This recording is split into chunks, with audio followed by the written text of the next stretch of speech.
There is a specific fix for the kind of belly fat that shows up in the menopause transition, and it takes about 20 minutes per session twice a week. In one of the best studies we have on this, that was enough to drop visceral fat 24% in just 16 weeks. You don't have to change your diet. You don't have to have any hours in the gym.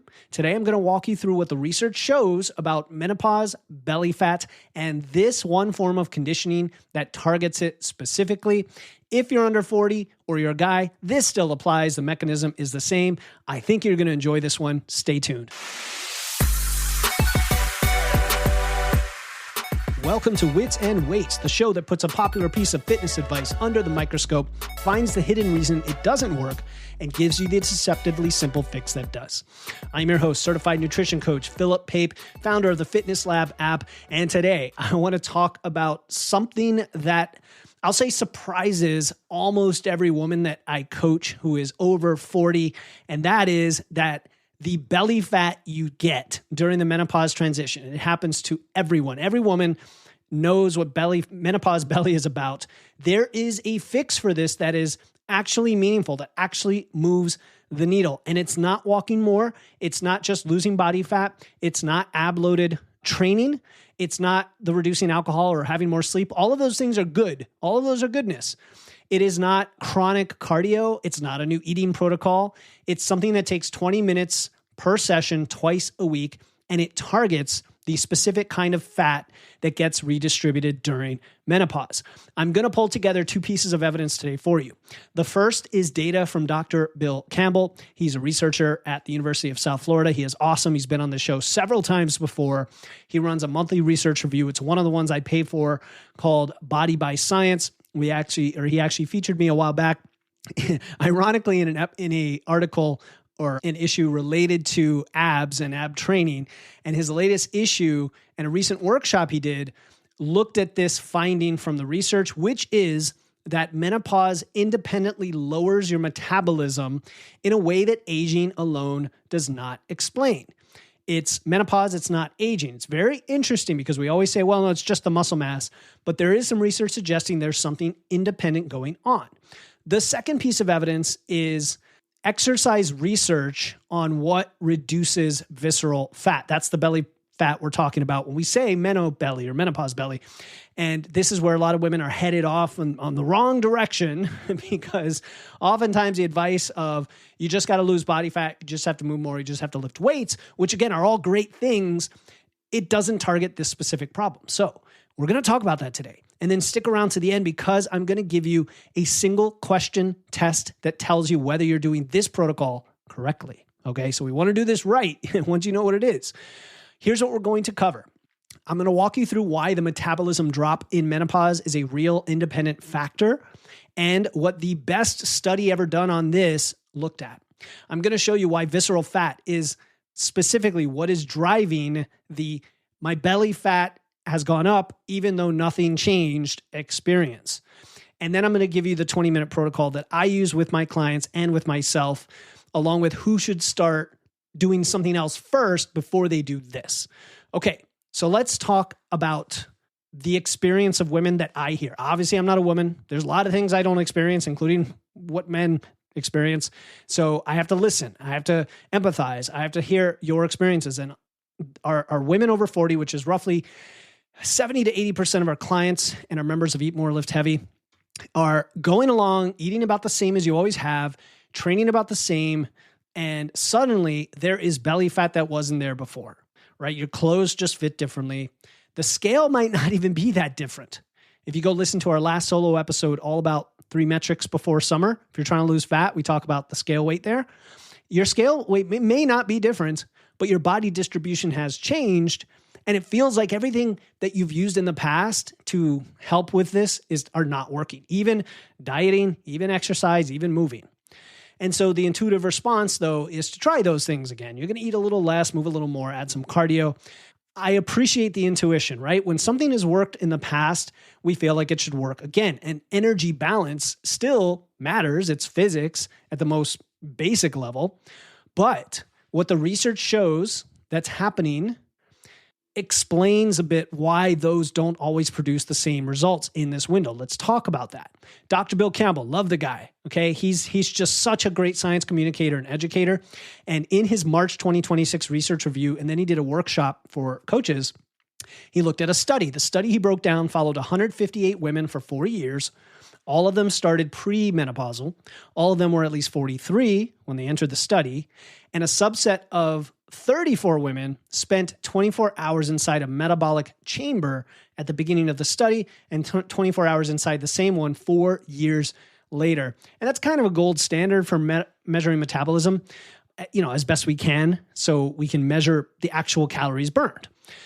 Here's what they found. Pretty cool. The women who remained premenopausal over the 4 years, they lost about 150 calories a day of their metabolic rate. That's their metabolism went down by 150. And that's just aging, right? And it happens to all of us as we age a little, likely due to the loss of muscle mass. So that's kind of its own factor that affects everyone. The women who transitioned from pre to post-menopausal over those same 4 years lost 200 calories a day. That's 50 calorie per day difference. And it was specifically attributable to menopause, not to aging, not to activity differences. They controlled for activity inside the chamber. Now, 50 calories doesn't sound like a lot, but think about what that adds up to. Just do basic math. 50 calories a day over 4 years equals 5 pounds of extra body fat from the metabolism drop alone with no change in eating or moving, right? So this is that little tax on menopause that we're trying to understand as really good researchers actually study this population, which we haven't studied women in menopause, let alone women, let's be honest, in much of the research for all these years. The second piece of this data that, again, is not talked about too much is what fuel your body is burning. Let me explain. They measured something called substrate oxidation, which just means, are you burning fat, carbs, or protein for energy? Well, the postmenopausal group was burning significantly less fat to fuel their daily life compared to the women who stayed premenopausal. And they were burning more protein, which basically means they were losing lean tissue. So your body has shifted its fuel preference away from fat and toward muscle. Less fat burn, more muscle burn, more fat stored. Again, burn is a very loose, unscientific term, but you get the idea. And then guess where you store that fat? In the belly. Belly fat, yes. So that is the setup to this story. You're dealing with a metabolism that's compensating downward, a body that's shifted its preference towards storing fat in the belly specifically. Your body is really good at compensation, and that's the whole problem here. You can add 30 minutes of, say, moderate movement and lose a chunk of that back in reduced movement throughout the rest of your day because your body compensates. Millions of years of evolution optimizing for keeping things in homeostasis. What your body doesn't compensate well against is what we're going to talk about today. A brief maximum intensity signal that could potentially do something about your belly fat. Oh, let's talk about it. Okay. The menopause transition, it doesn't just add body fat, right? We've been talking about the fact that it adds specific fat in your visceral, your abdominal area. There's two main places that your body stores fat. Subcutaneous fat is the fat right under the skin. That's the fat that you can pinch and see. It is, I'll say, metabolically calm or quiet. It doesn't do much besides just sit there. Visceral fat is different. That's the fat in your abdomen. It's wrapped around your organs. It is metabolically active. It pumps out inflammatory signals, which we can measure in the blood. It drives insulin resistance. It's the fat that correlates with cardiovascular disease, type 2 diabetes, and even cognitive decline. So when we say menopause belly, we're not talking about subcutaneous fat. We're talking about a body-wide redistribution of fat toward the visceral compartment, driven largely by the drop in estrogen. And this is not arguable. Like, this is not debatable. Menopause research studies have looked at this. We know this happens. Cross-sectional studies, longitudinal, metabolic chambers, they all say the same thing, that during menopause, your visceral fat goes up, and it goes up quite a bit. So the question is, what targets visceral fat? Because if we're going to invest our time and recovery, which is limited, into something, we want it to work on the thing that all of you are frustrated about. So here's where it gets interesting. For about a decade, the research has been pointing to something that now we have pretty good confidence in. There was a landmark study by a French researcher named Maillard in 2016. He took 17 postmenopausal women with type 2 diabetes, and he had them do 2 short cycling sessions per week for 16 weeks. So these are about 20-minute sessions. They didn't change anything else, not their diet, not anything. The result was that their abdominal fat dropped 8%. Visceral fat specifically dropped 24%. 24% in 16 weeks. That's crazy, with 2 20-minute sessions per week on a cycle. And for today's episode, the key here is that those sessions were sprint intervals. They weren't steady state cardio. Because we know this, the moderate steady state group in the same study did not see significant visceral fat reduction. Isn't this incredible? And by the way, we're gonna touch on this a few times, but you guys know I've been talking about sprinting for a long time. I just hadn't quite been able to connect it to this specific benefit yet, and now we can. This is just incredible. A follow-up study from Dupuy in 2020. Why did I say it that way? 2020 extended this to non-diabetic postmenopausal women, and they found the same thing. Sprint intervals reduced their abdominal and visceral fat, whereas moderate cardio didn't change it in the same way. And then when they added resistance training on top of sprinting, guess what? They got fat loss and they got increased muscle mass. And of course, that's the only combination that did that, which makes sense. We got to lift weights if we want to add muscle. Now, we always have to be honest about research and how reliable it is. The broader meta-analysis that compared sprint intervals to moderate cardio on total fat showed them as roughly equivalent when you match for total work. In other words, from the thermodynamics perspective, sprints aren't magic, which is consistent with everything I've been talking about, right? Like the type you do doesn't matter. But in this context, the way they target physiologically the visceral fat is a difference that matters. And there's a practical aspect here, and that is the time efficiency. So let's start with that one real quick. Sprint intervals can produce the same or better results in about a third of the weekly time when we talk about conditioning and cardio, okay, specifically. Aside from walking, like a lot of us love to walk, and I encourage walking, and honestly, you can walk a lot. And I don't necessarily like to compare walking to sprinting in terms of time efficiency. It's a different thing, right? So for women in menopause whose recovery capacity is getting more limited, this is a really big deal because you're limited time, limited recovery. There's a stress component to this. And then if you have these long, frequent sessions of cardio, now you get compensation on top of an already stressed system. That's why we don't like that necessarily. Why I encourage a lot of women to do less, to be more efficient with their time in the gym and outside the gym. So sprint intervals are a really good tool in that perspective. The second one is more specific, and this is the one that's the most interesting about visceral fat, belly fat. Listen up. In postmenopausal women specifically, sprint intervals outperform steady state cardio for reducing visceral fat, like the Maillard and the Dupuy findings that I just talked about, which are not isolated. There's this popular narrative that sprints burn belly fat through a calorie afterburn effect. No, that is not correct. And if I've ever said it on this show, I retract it and say that I was wrong as well. We call that EPOC, exercise post-sec, or I never know. I never say this right, but it's like post-oxygen consumption, exercise post-oxygen consumption. And that's burning calories after you do the exercise. It's very minimal. It's like 40 to 50 calories. The real benefit is the chronic adaptation. There is a catecholamine response that occurs over weeks and months. And what it does, this is technical stuff. I had to write it down. It increases the beta adrenergic sensitivity of your visceral fat. All that is, in plain English, it's the receptors that let your body mobilize fat for fuel. That's what it is. So guess what? You're increasing the sensitivity of those. That is awesome. Your skeletal muscle insulin sensitivity goes up. That is awesome. Your mitochondrial function improves. This is energy. That is awesome. These are long-term changes that compound chronically in a good way, in the best of ways. So the summary of this piece is sprinting, it doesn't magically melt belly fat in one session. We don't care about post-exercise consumption or afterburn effect or any of that. You can't just sprint once and boom, there goes your belly fat. What they do is over time, if you do these 2 sessions, 20 minutes each, there's an adaptive pressure on visceral fat that keeps showing up when we do these studies, and we can't ignore that. That is amazing data. And it's time efficient, so it doesn't affect your recovery. It's actually anabolic when we talk about sprinting as well. It supports your lifting. You can continue lifting heavy in parallel.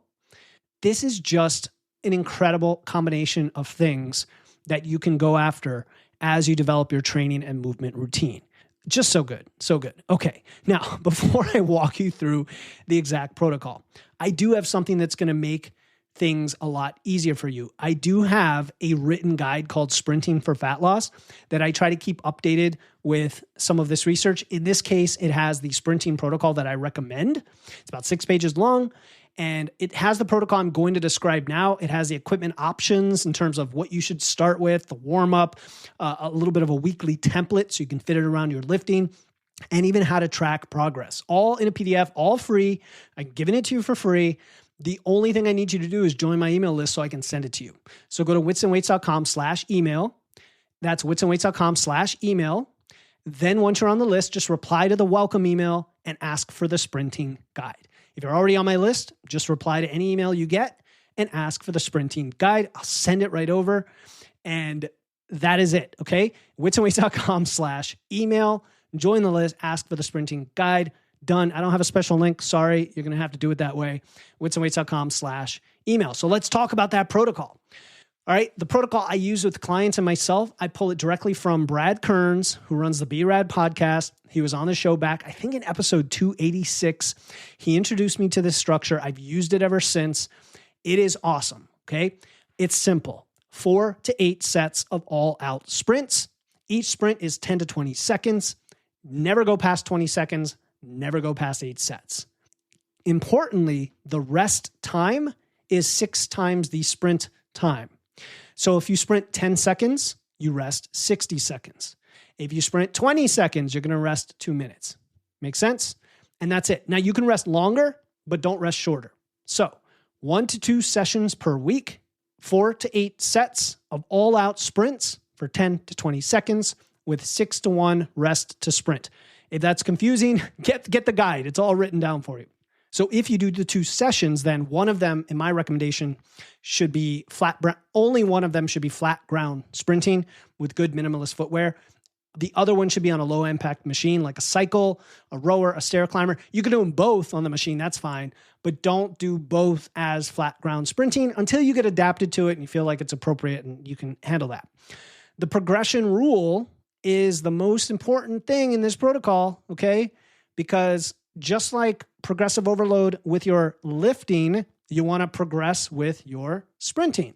You do not do that by going past the 20 seconds or doing more sets. You do it by getting faster within the same constraints. Now, if your sprints are less than 20 seconds, well, then your goal is to get them up to 20 seconds. If the number of sets is less than 8, well, your goal is to eventually get them to 8. But eventually you're going to cap out at 8 sets, 20-second sprints. Now the goal is just to get faster, more power, more speed, and you'll get adapted and you'll get better, and that's exactly what's going to happen over time. And that's it. That's it. Now, a lot of people ask me, okay, what do I actually do for the sprinting? Well, let me give you kind of a hierarchy. If you're brand new, start on a bike. An assault bike, stationary bike, spin bike, doesn't really matter. It's the easiest way to get to near maximum effort without any joint risk. You could just quickly get to those fast sprints. And it's also the type of modality they use in most of the sprint studies. So there's a nice correlation there. And then you can progress to something like an elliptical, a stair climber, or a rower, which are all low impact. They're still anaerobic. They're a little bit tougher. They have a little bit of skill involved. If you want to go to ground-based sprinting, like actual sprinting, you can work up to it using hill sprints or incline sprints, which you could do on a treadmill, but I really discourage a treadmill at all for sprinting just because of the safety factor and the inability to easily get to full speed as quickly. I would rather you just do it kind of on your own with one of these other machines or outside. The incline reduces your max speed, which preserves your hamstring. That's why it's a good way to build your tissue capacity before you go to flat ground. But again, do not use a treadmill. I know people do it. Again, safety and the ability to accelerate, decelerate is very difficult. And you're also not going to go all out on a treadmill. Some part of your brain knows that you can't bail on it. And so as a result, you clamp down on the effort, if that makes sense, as a safety mechanism. And then that's not sprinting, it's just jogging really hard. So how does this fit into your schedule? If you're lifting, all right, I would use for example, three-day full body lifting split as an example here. Let's say it's Monday, Wednesday, Friday. Sprinting could be Tuesday and Saturday. Not the morning of a lift day, not right before the lift. Ideally 24 hours removed from a lower body session. If you're on a 4-day upper lower, you can sprint on your upper days or your off days. If you're on a 5-day, like a bodybuilding, power building type split, you could sprint on your off days or a few hours after upper body training. 2 quick rules. 1, you have to feel fresh before the sprint session. If you're already fatigued, if you didn't sleep, if you're coming off a hard lifting day, push it to another day, right? Sprinting while fatigued, that is how you get injured and you're not going to be at your best performance. The second rule is if your speed drops off during the session, like you get to set, 5, and your speed drops way off, you're done. Stop. Don't just rest longer and keep going. Stop. The session is over. The session is over. This is going to tie to what I talk about at the end of the episode, so I'm going to come back to it. Also, warming up. Warming up's important. If you're doing machine sprints, you could go, say, 3 to 5 minutes on the machine at a moderate speed. And then you could do some 10-second buildups if you like. If you're doing flat ground, you could do, again, 3 to 5 minutes of just light jogging or leg swings or high knees or butt kicks or any of that stuff. And then maybe 2 or 3 progressive accelerations and then get into it, okay? If you're cold, you got to warm up. The more adapted you get to this, probably the less warm up you need. And then the whole session ends up being maybe 15 to 25 minutes, including the warm up, the sprint sets, the cool down, all of that. 2 of those a week, that's 30 to 50 minutes of sprinting, per week. And that is a fantastic dose for being correlated with a massive drop in visceral fat. So everyone listening, especially ladies, especially in postmenopause who have the belly fat, who are writing in about this, who are curious about this, do this protocol and try it out and let me know how it goes. One more thing, shout out to Dr. Bill Campbell again, because he said on a recent interview that for menopausal women specifically, he prefers short sprint sessions with fewer total sprints as opposed to high rep HIIT because of the recovery burden of the HIIT. The goal is not to get your heart rate up. The goal is to get a brief maximum signal to trigger the adaptations that we're talking about today, and then let your body recover and adapt. That's really, really important. All right, before we wrap up, I told you at the beginning I was going to give you one single question test that tells you whether you actually sprinted or if you just ran hard and you're not getting all the benefits. That's coming up in just a minute. But if you're listening to this and you're thinking, okay, I get the sprinting, but I also know my lifting is inconsistent or my protein's probably too low and nothing has worked for me in the last 2 or 3 years of trying to get leaner, especially if as I get older, maybe I'm over 40, 50, beyond. That's who we built Eat More Lift Heavy for. Eat More Lift Heavy is my 26-week coaching program along with Coach Carol. It replaces our old Physique University. It is a huge upgrade. The core premise is that most women over 40 or adults over 40 who are stuck with their physique are under eating and under recovering. They're under eating, under recovering. It's not on you. It's not a discipline problem or will problem. We've got to eat more, especially protein, sometimes carbs, sometimes calories in general. We have to lift heavy with progressive overload. Heavy doesn't mean too heavy or unsafely heavy. It means the right level of intensity to push the strength and muscle growth. So that is what it's about. Eat More Lift Heavy is structured in 3 phases. Phase 1 helps you stop guessing. You set up your measurement system so you know what you're working with. Phase 2 is the Eat More Lift Heavy phase where you execute the plan along with our support and live coaching. And phase 3 is to trust yourself. You graduate with the skills to manage your own physique with everything you've learned. There are monthly coaching calls. There are training programs. You get one assigned to you on day 1. There's coaches who respond in the community within 24 hours. We have a 30-day satisfaction guarantee. All of that, go to eatmoreliftheavy.com. That's eatmoreliftheavy.com. Let's get you out of this cycle for good, get you on your way to a wonderful life, a wonderful physique, happiness with who you are in your body. Eatmoreliftheavy.com. All right, here's a question that tells you, did I actually sprint the way Philip's talking about on this show that reduces belly fat, or am I pushing it hard but not quite getting there? The question is, did my speed drop more than 10% across my sets? And this is where data is helpful that you need to measure. If your first sprint was a 15-second effort, and by the fourth set, you're 2 or 3 seconds slower over the same distance, you're done. Do not rest longer. Don't push through another set. Stop the session. The reason that sprinting works is because of neural recruitment of your fastest fibers. Once those fibers are fatigued, any additional set is just practicing running slower. You're not getting the sprint adaptation anymore.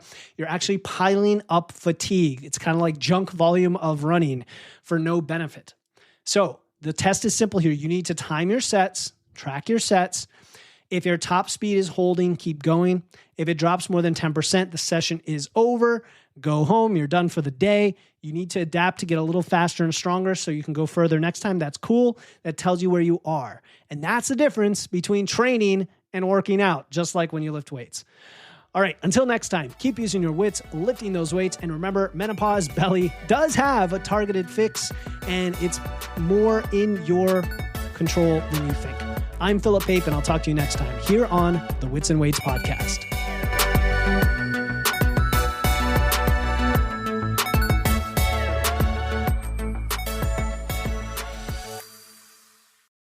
This podcast is for educational purposes only and is not intended as medical advice. Please consult your healthcare provider before making any health changes. Some links mentioned may be affiliate links, which means I may earn a commission at no extra cost to you if you choose to purchase.